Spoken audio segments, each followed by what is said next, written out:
예전에 제가 참 부끄러운 적극이 있었습니다. 사실 저와 일하는 이 동료와 사이가 별로 좋지 않았기 때문입니다. 왜 사이가 좋지 않았냐?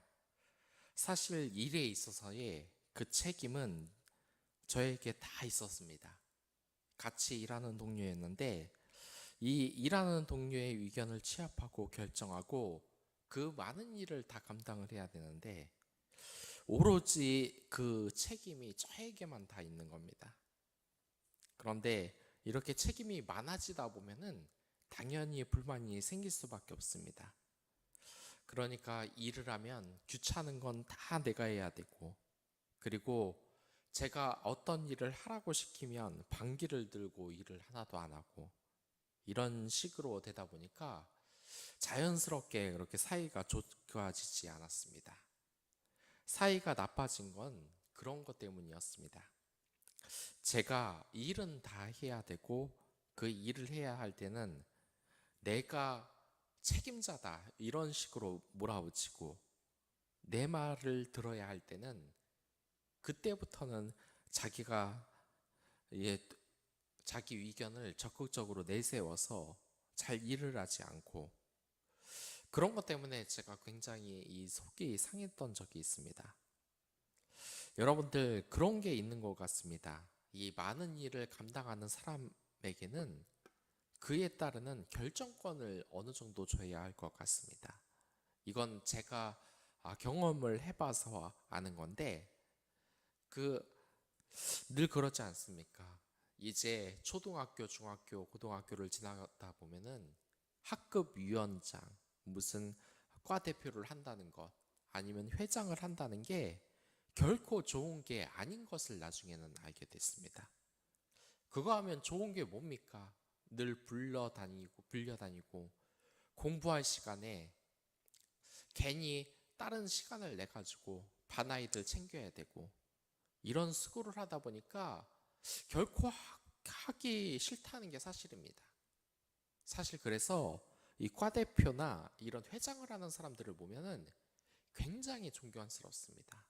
또한 이런 학급 동호회나 아니면 그 직장 동호회에서 석이나 무슨 총무를 맡아서 이렇게 진행하는 사람들을 보면 대단히 많은 수고를 하는 것 같습니다. 그때 이렇게 수고를 많이 하는 사람들의 결정을 따라주는 것은 너무나 당연한 일입니다.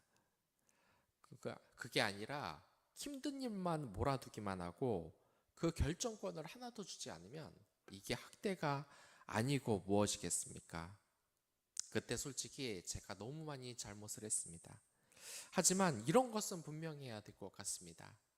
많이 일을 하는 사람에게 그만큼 많은 권한을 존중해주고 따라줘야 하는 것. 그런데 저 또한 그 당시 별로 좋은 모습을 보이지는 못했습니다. 너무 이렇게 게으른 그 직장 동료의 그 모습을 보고 실망을 해서 아주 눈물이 날 정도로 이 동료를 괴롭혔던 적이 있습니다. 지금 생각해보면 제 행동도 결코 옳지는 못했습니다. 만약 계속해서 게으르게 행동하고 책임과 할 일은 다 나에게 미루는 사람이 여러분들에게 그렇게 있다고 한번 생각을 해 보십시오. 직접 이렇게 하나같이 결정을 따르지 않고 오로지 자기 마음대로만 행동을 하고 그렇다고 일을 열심히 하는 것도 아니고 그때 제가 할 행동이 뭐겠습니까? 제가 직접적으로 괴롭히는 것이 아니라 상사에게 보고를 하고 처분을 기다리면 되는 것입니다. 그 당시 왜 그렇게 그 사람을 잔인하게 괴롭혔는지 모르겠습니다. 지금 이스라엘이 잘못이 바로 그러한 것입니다. 아무리 분해도 이 정도라는 것이 있고 그것을 내 손으로 처리해서는 안 되는 것입니다. 그 문제를 어떻게 해야 되냐? 우리의 문제가 어떻게 가지고 있냐? 이러는 것을 어떻게 해결하냐는 내가 직접 나서는 것이 아닙니다. 그 문제를 하나님께 보고하고 처리해야만 하는 것입니다. 그 자동차 세일즈를 하시는 분이 그런 일화를 말해 본 적이 있습니다. 여러분들이 아실지 모르겠지만 이 자동차 판매에도 굉장히 서열이 치열하고 그 상하 관계가 분명합니다. 그래서 이 군대처럼 안 좋은 문화가 많은 것도 사실입니다. 하지만 그 가장 막내가 일찍 와서 그리고 이 차의 전시장을 미리 정리를 하고 깨끗하게 손질하고 하는 것은 이것은 당연한 것입니다. 그런데 이 새로운 신입이 이런 것을 전혀 시키지 않자 이것을 대해서 야단을 친 적이 있습니다. 그런데 이 신입이 보통 내기가 아니라서 어떻게 했냐면 이 선배가 꾸지람을 해도 이것을 다 들이받아 버리는 것입니다. 이럴 경우 어떻게 해야 되겠습니까? 물론 이 권위주의를 가지고 찍어 누르려고 했다면 이 후배가 죄가 있는 것은 아닙니다. 하지만 명백하게 막내가 해야 할 청소나 이런 것을 전혀 안 하고 하다가 야단을 맞는다. 근데 그것에 대해서 인정을 안 하고 오히려 상관하게 되던다. 어떻게 해야 되겠습니까? 끌고 가서 한 대라도 때리면 되겠습니까? 그거는 결코 옳은 해결 방법이 아닙니다. 하나님께 말씀을 드려야 되는 겁니다. 그런데 이들이 이렇게 하지 못한 것은 이 베냐민 지파보다 자신이 강하다고 생각하기에 이 하나님을 완전히 뒷전으로 생각한 겁니다. 그러나 이들이 두 번의 전쟁을 패배하자 이제야 하나님을 찾는 겁니다. 이렇게 말하자 하나님은 이제야 세 번째 전쟁에서 베냐민 지파에게 패배를 안겨주고 이 이스라엘 지파에게 승리를 주시겠다고 했던 것이 어제 내용입니다. 그리고 그 말처럼 이 세 번째 전투가 벌어집니다. 여기에서 베냐민 지파는 이제 지파가 없어질 만할 정도로 완전히 절멸을 당하고 맙니다. 이제야 이스라엘은 적법한 절차에 따라서 이 베냐민을 이긴 것입니다. 하지만 그 절차에 이어서 슬픔 또한 감당을 해야 됐습니다. 여러분들, 제가 나중에 이 성도가 늘어나면 제자훈련 때에도 설명을 하겠지만 우리가 예배를 드릴 때 물상 기도를 드리면서 일주일간의 죄를 회개하는데 이걸 대체 왜 하겠습니까? 이게 하나님께 나아가는 절차이기 때문입니다. 그리고 여기에서 보면 이 이스라엘 사람들이 아직 깨닫지 못한 것이 있습니다. 먼저 이스라엘 지파가 어떻게 이렇게 같이 싸우게 되었나? 그 근본적인 원인을 먼저 살펴야 되는 것입니다. 지금 표면적으로는 이스라엘 지파와 베냐민 지파가 단순히 싸웠다는 것, 베냐민 지파가 큰 잘못을 했다고 생각을 할 수 있지만 어차피 이스라엘 지파도 하나님이 편들어 주지 않았습니다. 이렇게 두 번 패배를 하게 하고 이 베냐민 지파는 진멸을 당할 정도로 하고 동족 상잔의 비극을 왜 나타나게 했겠습니까? 그것은 이들이 하나님과 이미 멀어졌다는 것을 지금 말하고 있습니다. 더군다나 여기 이 사이에는 제사장인 비느하스가 있습니다. 이 비느하스는 그러니까 민수기에서 이미 나옵니다.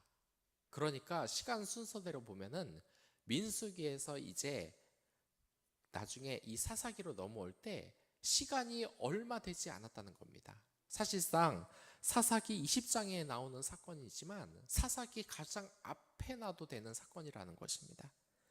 이렇게 이스라엘이 약속의 땅에 얼마 들어가지 않아서 하나님을 벌써 잃어버리고 벌써 멀리했다는 것을 지금 말하는 것입니다. 만약 하나님과 이스라엘 관계가 아주 바르게 됐다면 이런 동족 상장의 비극이 일어났겠습니까? 원인을 파악하지 못하면 이러한 비극은 이들에게 앞으로 계속되는 겁니다. 누군가 이런 말을 했습니다.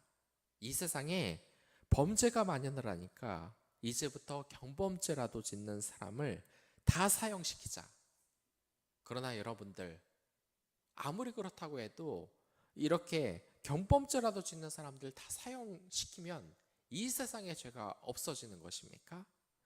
이것은 근본적인 원인책이 아닙니다. 먼저 철저하게 분석을 해야 됩니다. 왜 사람들이 이렇게 죄를 지을까? 알고 보니까 이 사람이라는 게 환경의 영향을 많이 받는구나. 그래서 환경에서 교육을 전혀 받지 못하는 깽이나 아니면 반란군에 있는 어린아이들은 무자비한 살인마가 되는구나. 그렇기 때문에 이들에게 올바른 교육을 해야 되겠구나. 그리고 이 성경을 보면서도 우리가 생각을 해야 되는 겁니다. 사람의 속성을 보니까 원래 사람은 이렇게 악한 거구나. 사람 자체가 하나님을 떠나면 이 사사기의 말씀처럼 악해질 수밖에 없구나. 그렇기 때문에 늘 말씀과 기도로 우리에게 성령님께서 선한 마음을 주고 그 마음 가운데 행하도록 우리가 그렇게 기도해야 되는 거구나. 말씀을 읽어야 되는 거구나 하면서 이 근본적인 원인을 우리가 해결해 줘야 된다는 것입니다. 최근 몇 년간 여러 가지로 이 교회가 어지러웠습니다. 그도 그럴 것이 이 교회가 코로나의 주범으로 지범을 받았기 때문입니다. 물론 우리는 억울한 면이 있습니다. 그 억울함을 하나님은 아실 겁니다. 하지만 이에 대해서 정당하게 항의를 하는 것은 물론 잘하는 일이지만 우리가 우리의 본분을 까먹어서는 안 된다는 겁니다. 우리의 본분이 대체 무엇입니까?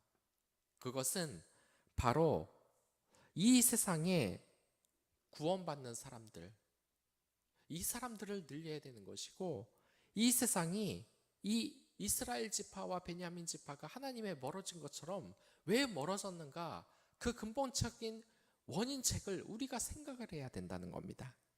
그게 우리 책임이라는 겁니다. 며칠 전에 TV를 보니까 역시 또 아는 이야기가 나왔습니다.